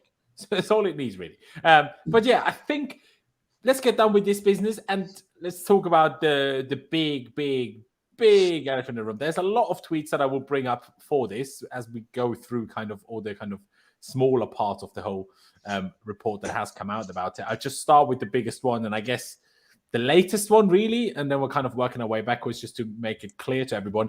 But according to Fabrizio Romano, Kai Havertz has accepted Arsenal's contract proposal and it's now just down to the clubs to agree a fee. Now, Pice, please inform us about exactly what the latest is. Have we rejected an offer from Arsenal for Kai already? Or because I feel like I've read some small thing about it, but I'm not 100% sure on that one. But yeah, I mean, we spoke yesterday in the group chat. I obviously told you to go F off essentially when you were like, he's a snake. My perspective only because, like, I can call him a snake for me, which is, sounds a bit entitled, I'm aware. But because I defended it, I was like, back in whatever else. You were like, maybe I shouldn't have said you're abusing him, but you were very critical, hating on him, especially privately. I was like, you don't have a right to complain where he goes. Fact of the matter is, he seems to be going to Arsenal, regardless of whether whatever our stance on Havertz was initially.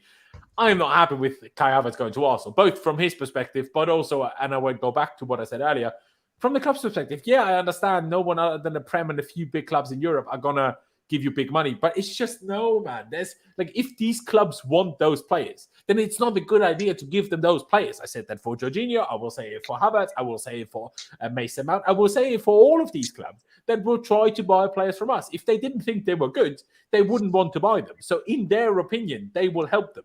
Why would I want to help our rivals? We are 12th. We need to help our rivals as least as we possibly can, as little as we possibly can, to catch them again. Now, sure, some haters with a few agendas will sit there and say, oh, yeah, giving Arsenal Havertz is exactly what we need to do to catch them, sure. But they disagree. Do you know what I mean? And their signings haven't been that bad as of late. So, I'm not sure if, literally, when we signed Mudryk, we're like, well, he has to be half decent. Arsenal wanted him. So by that logic, why does that not apply to Havertz then? Do you know what I mean? Like, it's frustrating to me, but hey, it seems like he's going. Your thoughts, Pice? I thought I was just like more pissed off, like in terms of I was surprised, to be honest with you. Like I don't like, even though he's had, I guess, online hate. I'm just really surprised. Like the guy that scored this Champions League winning final goal is fine with moving to the London rivals that haven't won the Champions League. Like that just doesn't sit right in my head. Like why would he? I don't know. And then there's there's the alternate views. People say, I don't know if Clutched in the chat, but people say like him say, oh, it's just a job, loyalty is nothing and that sort of thing. And, I can counteract that by saying, Thiago Silva, and it's very, very loyal to Chelsea, was always very loyal to PSG. So there are certain players in the squad that will be very loyal to us. And I'm not saying that Havertz should have stayed. I'm just saying that he shouldn't have gone to Arsenal. And I'm just, I don't know, I'm just a bit cheesed off that he's wants to go there, to be honest with you. I just find it a little bit snaky, but I know everyone has a different opinion on it. I'm fine with that. It is whatever. Yeah. But yeah, I mean, I don't know. I do see your point in terms of like, if the rivals want them, then surely they think he's good, but then there's also like the other side of the coin, I suppose, where you go, well, you can't really do business based off if other people think they're going to be good or not. Like, if you think that, then you might as well just not sell them anyway. So, there's that side of it. For rivals, I only think that applies for rivals. If I would be perfectly happy, as much as I like Kai and I would rather he stays than he leaves. But if he went to Madrid, I would be perfectly fine with that. If we get a reasonable amount of money, all good. No problem with that whatsoever.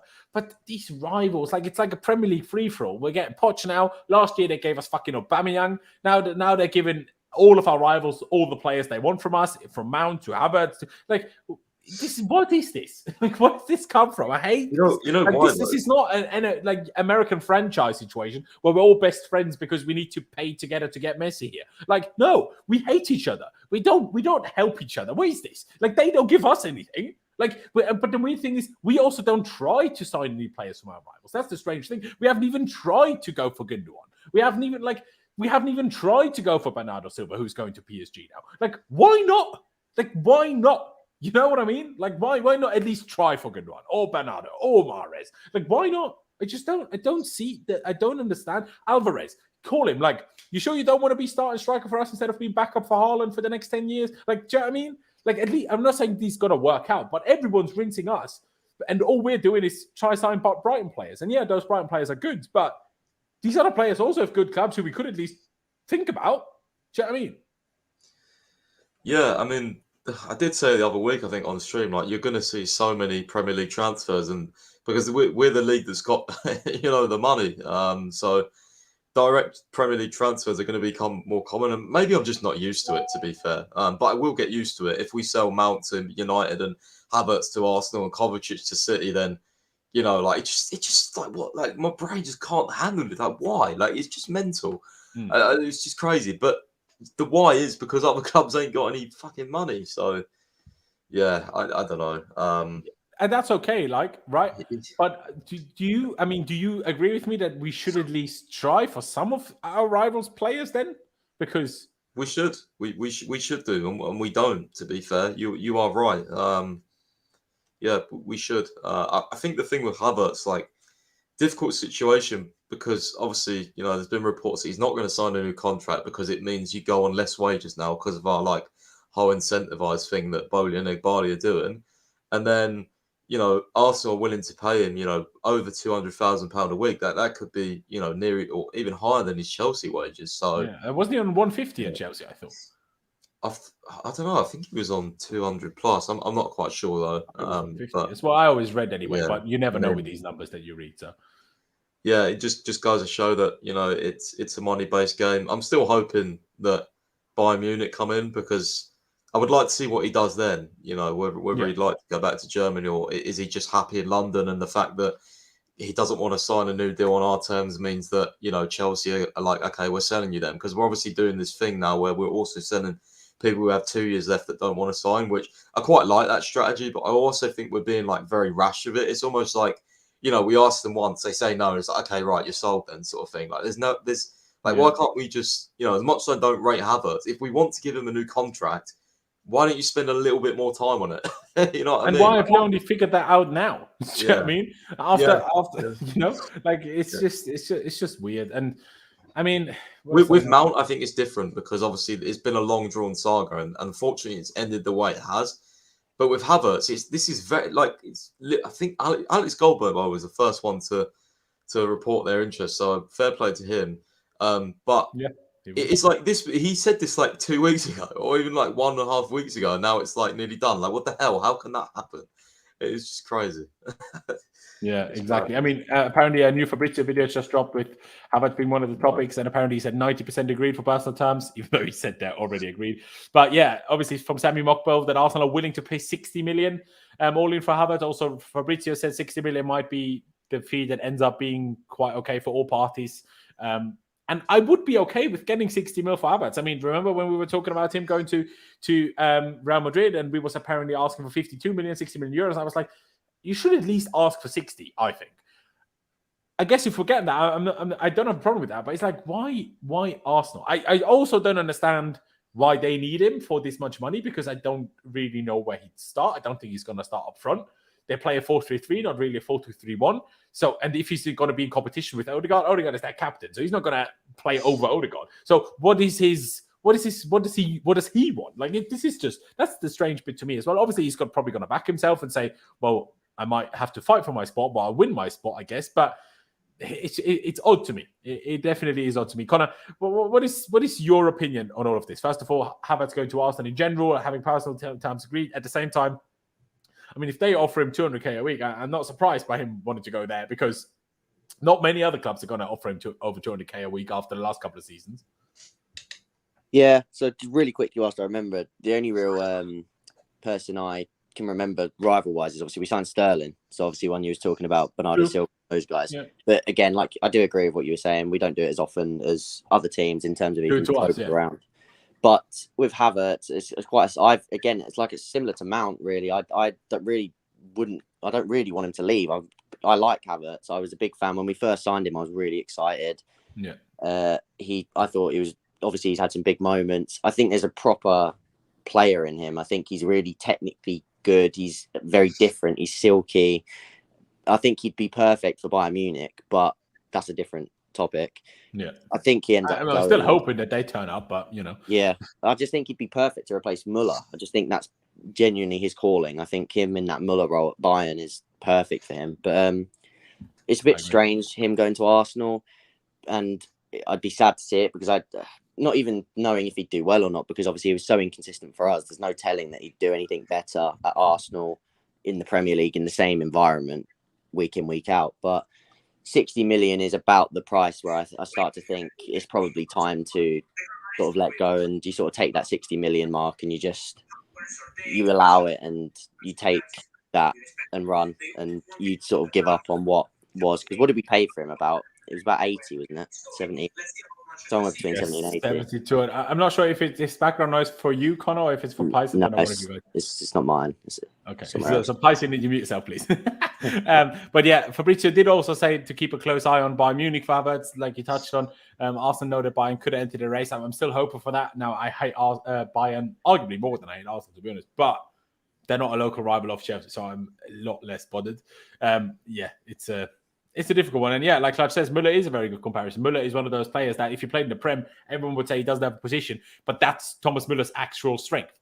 And in a way, that's also Kai Havertz's strength. The problem is we haven't made use of it at all because we've constantly put him in positions where he can't roam at all. He's just stuck in doing the same thing hours and hours and hours over and over and over again.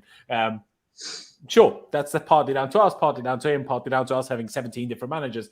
But the fact of the matter is, you can do something with it. Otherwise, Thomas Müller would have never had a career. Oh, yes, boy. I do hate Bayern with every ounce of my soul. Then we will have an update on Caciedo in the next few hours. Okay, interesting. We're not going to be live then, but interesting all the same. Bobby, what is your opinion on Kai Havertz seemingly moving to Arsenal, hopefully still moving to Bayern Munich? Yeah, if he goes to Arsenal and they want to play striker, we've seen firsthand that he's not very good at that in the Prem. So what are they going to do? Take off Gabriel Jesus and play Kai? Sounds good to me. And then if they play him as the number 10, they take Odegaard off the field, their best player, and play Kai. Sounds good to me. So I don't think, 60 million is 60 million. And in my opinion, whatever player he replaces in their starting 11, he makes the team worse. And it's Arsenal. So it sounds good to me. But that's your and our opinion that he makes them worse. Arteta, their scouts seem to disagree, right? So, well, I look forward to them proving me wrong, but I've watched. Because if they prove you wrong, surely you'll sit there being pretty miserable. At least I will. There's no way he's going to perform better than Odegaard. No way. I agree. I agree with you completely on that. But that's my why I don't really understand why they're willing to pay. Like someone said in the chat, they're replacing Smith Rowe because he's leaving. Sure, but Arsenal are not in a situation. Sorry. Smith Rowe didn't even play most of the last season. That's what I'm saying. So why, if that's the case, why on earth are Arsenal paying 60 million and 200k a week, more than 200k a week, to a player that's apparently a depth option? Arsenal don't do that. Arsenal have never done that in their history. Spend money like that for a backup player. Like I know the Premier is crazy money, but we need to still be realistic. In my opinion, if they spend 60 million Havertz, they will at least with an aim for him to fight for the starting spot. They will definitely not come in and say, yeah, you're backup. There's no way they pay that kind of money in wages and in transfer fee to have a player that they think their owner did just win the NBA Finals. Sorry? Their owner did just win the NBA Finals, so he got a nice cash injection. Fair enough. I don't know how much money you get for the NBA Finals, to be honest, but you get a nice penny. So do you even get anything for winning? You get nothing for coming last. So. I don't really understand how NBA works, I'll be perfectly honest. Here's another one. Firmino is free. It's another player. Why not try? Like, I'm not saying he's the best player, and I don't even think that I necessarily want him that much, but he's fucking free, and we can't get a striker to save our lives. We're interested in flipping Nicolas Jackson, no one's ever heard of. Do you know what I mean? Like someone says, what players do you want from rivals? Well, I don't know. Harry Kane, Heung-min Son, Rafael Varane. Do you know what I mean? Like Marcus Rashford. Half the squads of all of these guys, every City player. Like, what do you mean? Which players do I want? All of them, because we finished 12th. Do you know what I mean? Like, what do you mean? Which players do I want? What is that? Alisson, Edison, I'll take fucking all of them. Like, it's just, to me, it's all crazy talk. And like I touched on yesterday, I guess I'll bring it up quickly. It's really like, and I want to touch on this one more time. Where have I put this? It was yesterday. And I made it clear, this is not necessarily because Havertz, it's more the accumulation of things. It's Havertz, it's Kovacic, it's Mount. And I touched on this very early when I asked you, Connor. The worrying thing to me is, and I want to get your thoughts on that perspective as well, Pies, for a second.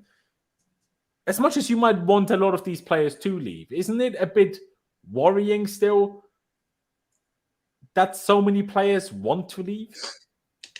No, not for me. Get them out the door. I think we need a fresh start. We just had our worst ever season. So, and as much as I want to put blame on the owners, these players had a big contribution. Okay, not Mount, but Havertz definitely. Kovacic, I love Kovacic, but he was poor last season. So, no, I don't. Yeah, but I understand, but that's a different. Like, I think that's a different perspective. I agree with you that we might want them gone from not being good enough, but them wanting to go is just like the principle of it. It's like it's not ideal if half your squad wants to leave. Like that doesn't tell me exactly the environment is nice and people want to be here.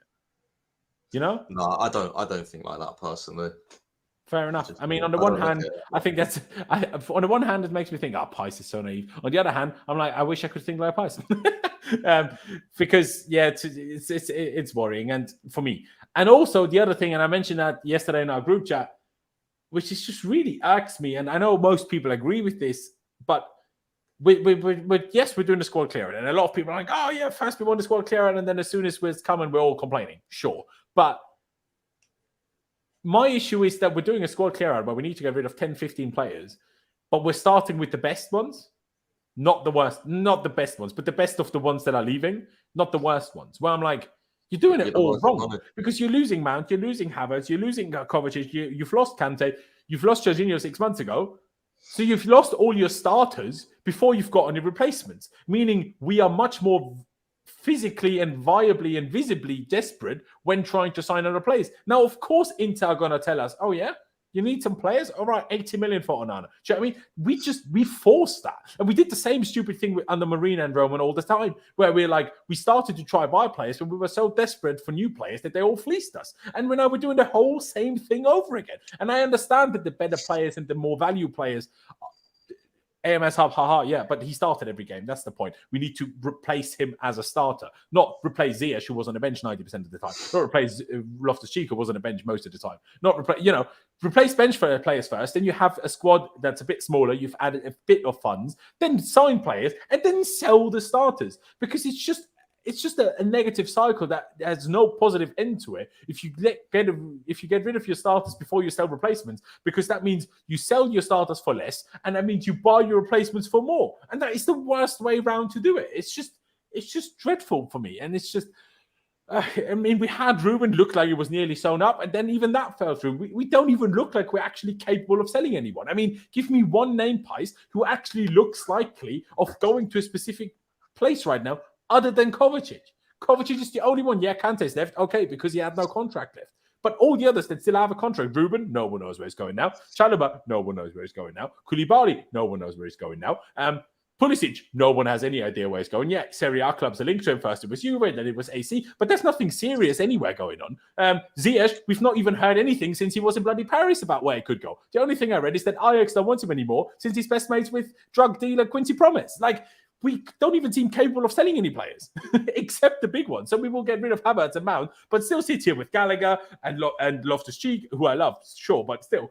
Hudson-Odoi, Ziyech, Pulisic, they will all still be here because we can't sell them. And people say overreaction, but we are linked to all these players leaving, but no actual real links. They were telling us all we're doing in June is selling players. It's now the 15th of June, not one player has been sold. Where is it happening? When is it happening? When? Pies. As much as, maybe I'm slightly overreacting and playing over the top of it a little bit, but you get where I'm coming from, though. No player other than Kovacic actually looks like we're able to sell them. Not one. Yeah, it's definitely hitting the panic button a little bit, considering the date that we're at. But I do have confidence that some of the fringe players will definitely leave. I think with the fringe players as well, we're more likely to just accept bids for them because they won't have big price tags anyway. Whereas your Havertz and if your that's the case, why wouldn't there be more links already? If we are more willing to take lesser bids, I think there is quite a lot of links for a few players though. I think Pulisic, but also you got to remember, Lawrence, some of the stuff won't be in the media. Koulibaly, sure. Havertz weren't in the media a week ago, and now it's nearly done. So. Yeah. Stuff can happen all of a sudden. Same with Gallagher and Spurs. That wasn't even a thing until yesterday. So, that's not a link though. All that said is that Ante Postecoglou likes Gallagher. Not that Spurs are trying to buy Gallagher. No, they were interested. That's what I'm saying by links. Football London said they were interested in signing him. So, I think that could be something. But no, I don't know. Yeah, no, I'm just turning Ange Postecoglou likes Gallagher into clickbait. But sure. Yeah. I mean, I guess I see the more positive side of it as well. And yeah, sure, they will be easier to sell, but still, fact of the matter is, if you're lacking signings, they will fleece you more. Do you know what I mean? Kai Havertz is very close to joining Arsenal. At this point, not surprising anymore. I'm not even bothered anymore at this point. Connor, how do you see all this? I'll get the Arsenal stuff back on screen, but do you agree with my point of view where I'm like, why are you selling the best players before you're selling the good players? Before you're selling the shit players when we need to get rid of so many players? Like, it's just defeat. Like, it's just counterintuitive in my books. I get where you're coming from, yeah.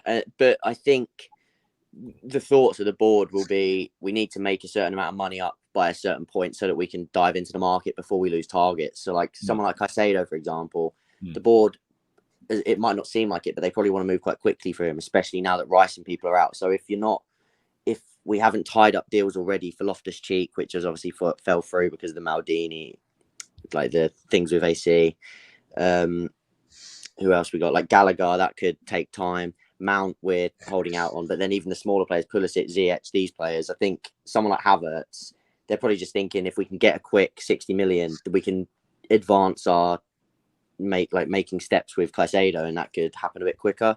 So I think it's more so just trying to get the money in quickly so that we can start recruiting where we need to and sort of let Pochettino. And then hopefully as the summer goes on, those smaller deals will filter through. Like Pi said, like I think Cheek will leave eventually. I think Gallagher possibly could. I think Pulisic and Ziyech, as much as there's not many concrete links, I think Pulisic ends up in the Serie A by the end of the window.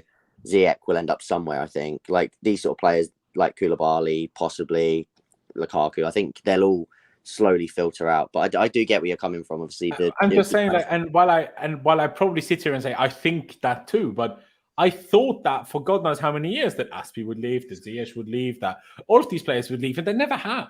What's different now?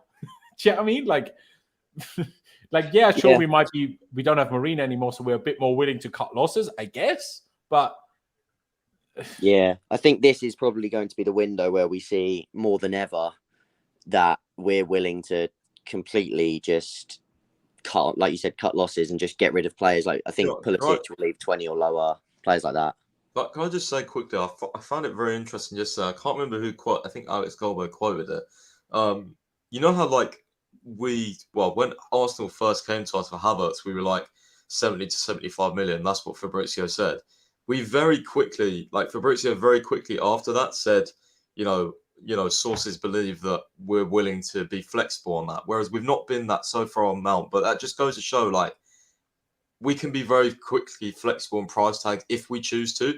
I just find it interesting how we've done that on Havertz. Like, hopefully that is, you know, for an incoming move. Hopefully, but I just found it interesting that he said like how we're flexible on Havertz, and we haven't been for weeks for Mount, but we were for Havertz so quickly. So I think that's the only thing that would give me confidence. The fact that if we choose to, we can get these players out the door. Like we don't have to be stubborn. But for these bigger players, bigger name players, bigger, you know, like Havertz and Mount, I can see that possible because their wage demands will be met by someone. I'm not sure if Ziyech's wage demands will be met by someone.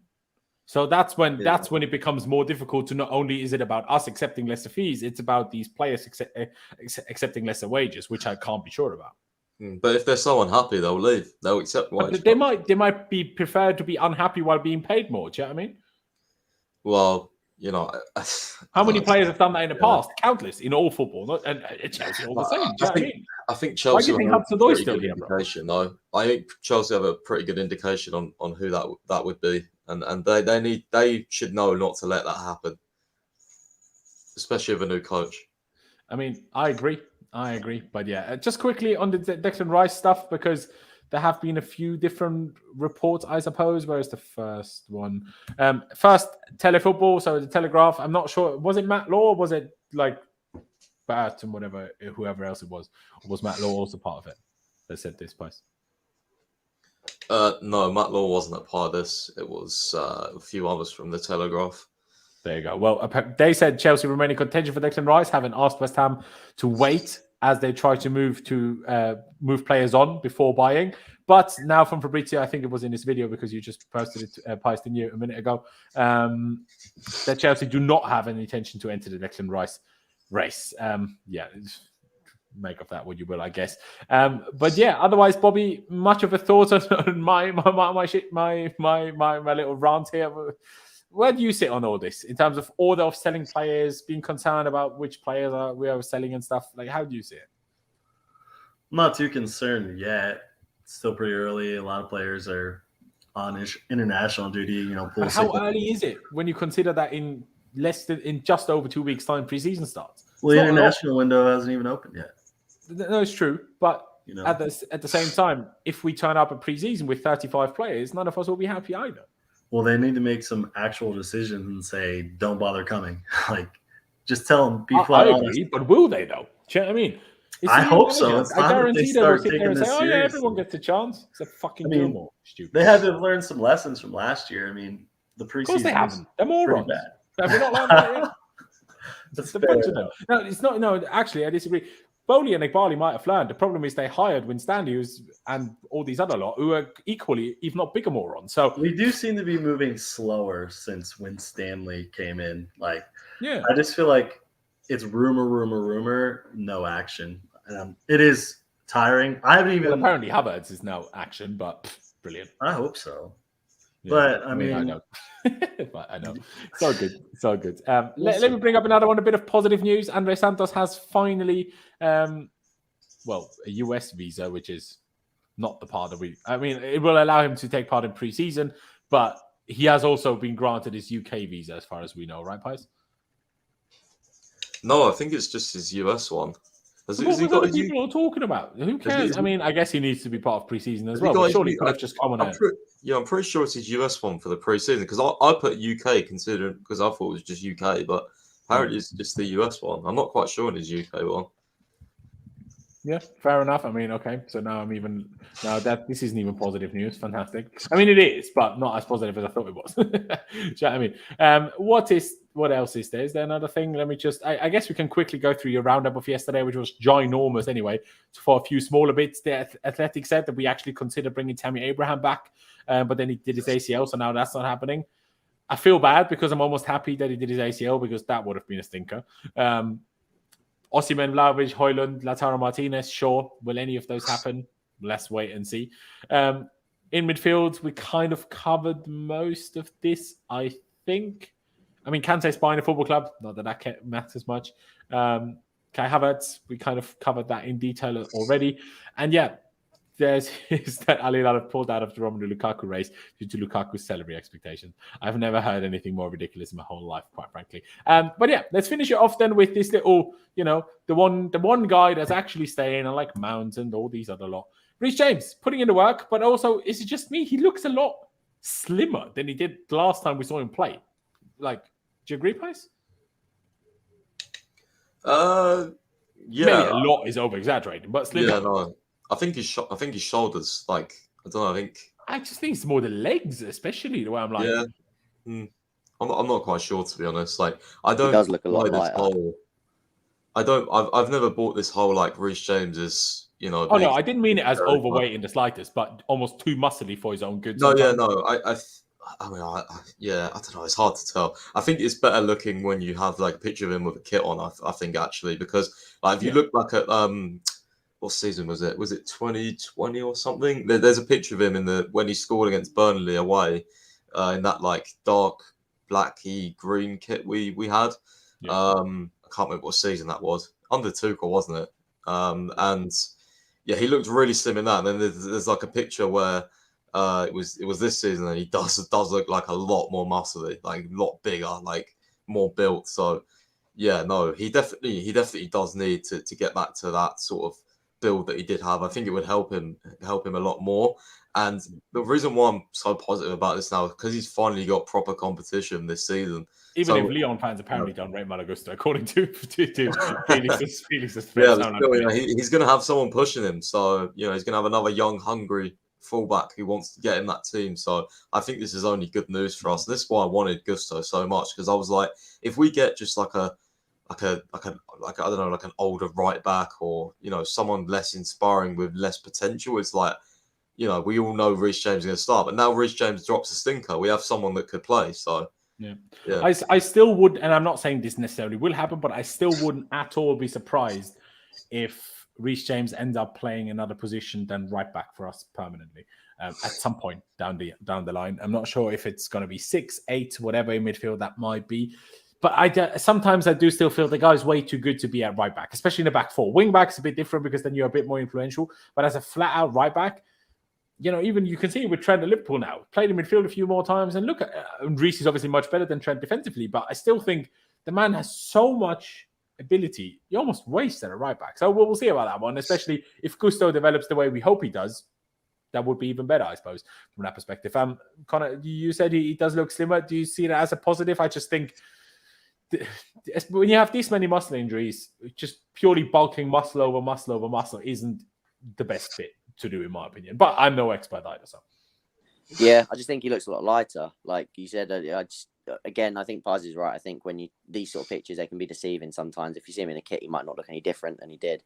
Yeah, but I do think might just be a good mirror. Do you know what I mean? Yeah, exactly. But in this picture, I do think he looks lighter, and it could. Again, like you said, I'm not an expert either. I think it could be good for him.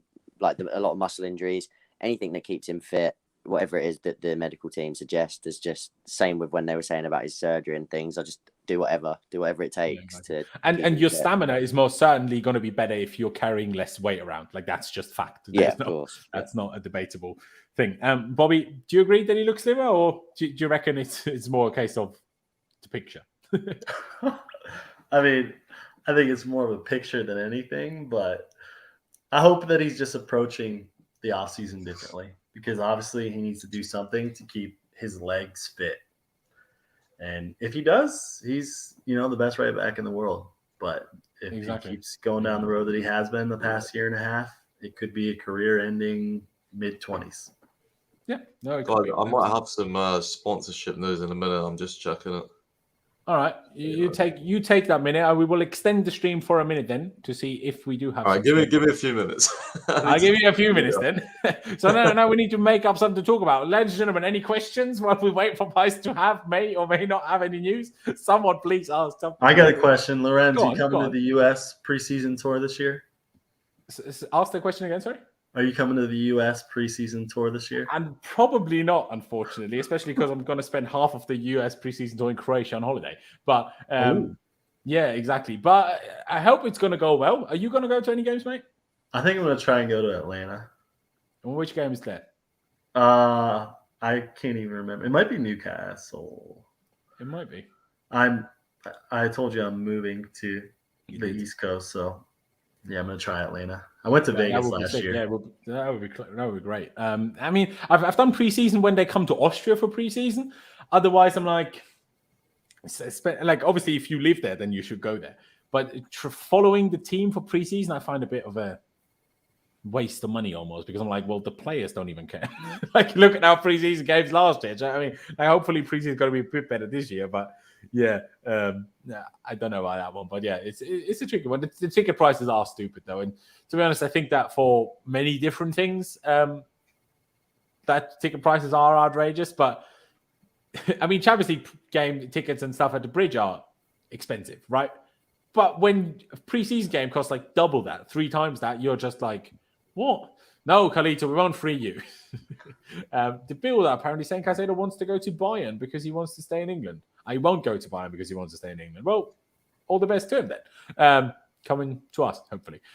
What is even happening with Cancelo? Because City don't want to keep him and Bayern won't keep him. So what's happening with that one? Not that we need fullbacks. I'm aware that we're not in for it, but apparently Juve want him back. You reckon they want him back? That's apparently so. That's what I've been saying, yeah. So why did he leave in the first place then if they want him back?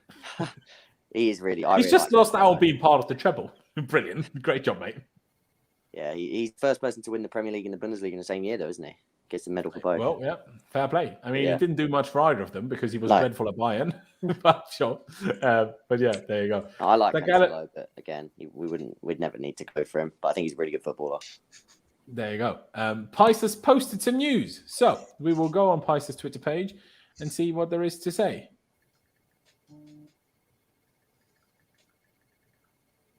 Right. Not sure if that's great news, I must say. But anyway, Chelsea are in talks with Stake, which is, I hate. Everton's current shirt sponsor, Allianz, only offer 20 million a year. What? Pice, thoughts? Well, that is the that is the news apparently. I mean, if they're on this leave, fine, but yeah. He also said, I think this is coming from Sportico, which is quite a marketing sports business outlet. I suppose it's quite reliable. They said, so this current sponsor is Everton's one. Currently offers Everton 40 mil a year. Chelsea expected. So apparently Chelsea wanted like 50 mil a year, a 25% increase on current sponsor fee, but a poor season, lack of qualification, UCL effectively thwarted the club's plans. A sponsorship agency has valued our shirt sponsor next year at 43.4 million a year. So I guess we'll try and get close to that. A crypto deal fell through apparently with Chelsea. yeah, because crypto itself is falling through. Yeah, and an underclosed suitor proposed us 44 mil a year, but we're currently in talks with these. Stake. Brilliant. Just great. Which is why I was constantly screaming that our owners are clowns, because why wouldn't you have sorted this long before we ever got to the fucking Christmas period? Like, the 3 weeks. I know, Pies, you told us at the time that we were lining things up at the time, and then it fell through, but my God, like, we literally, first of all, we look like Everton with that. Yes, we will. We will play like Everton if we have the squad that we currently look like we will have. And we will get relegated, unlike Everton. So that's brilliant. My God. Stake, really. Imagine. They're American businessmen. Like, they have to have contacts to somewhere. Just get rid of them. Just sack them all. 50 million. Like, what Pies, how about we organise a protest? Anyone down? Oh, man, Everton account responded to me saying looks disgusting on our shirts. Yeah, it looks disgusting everywhere. Yeah, get Ivan Tony, he'll be down with steak. Do you know what I mean? Yeah. I mean, Connor, thoughts?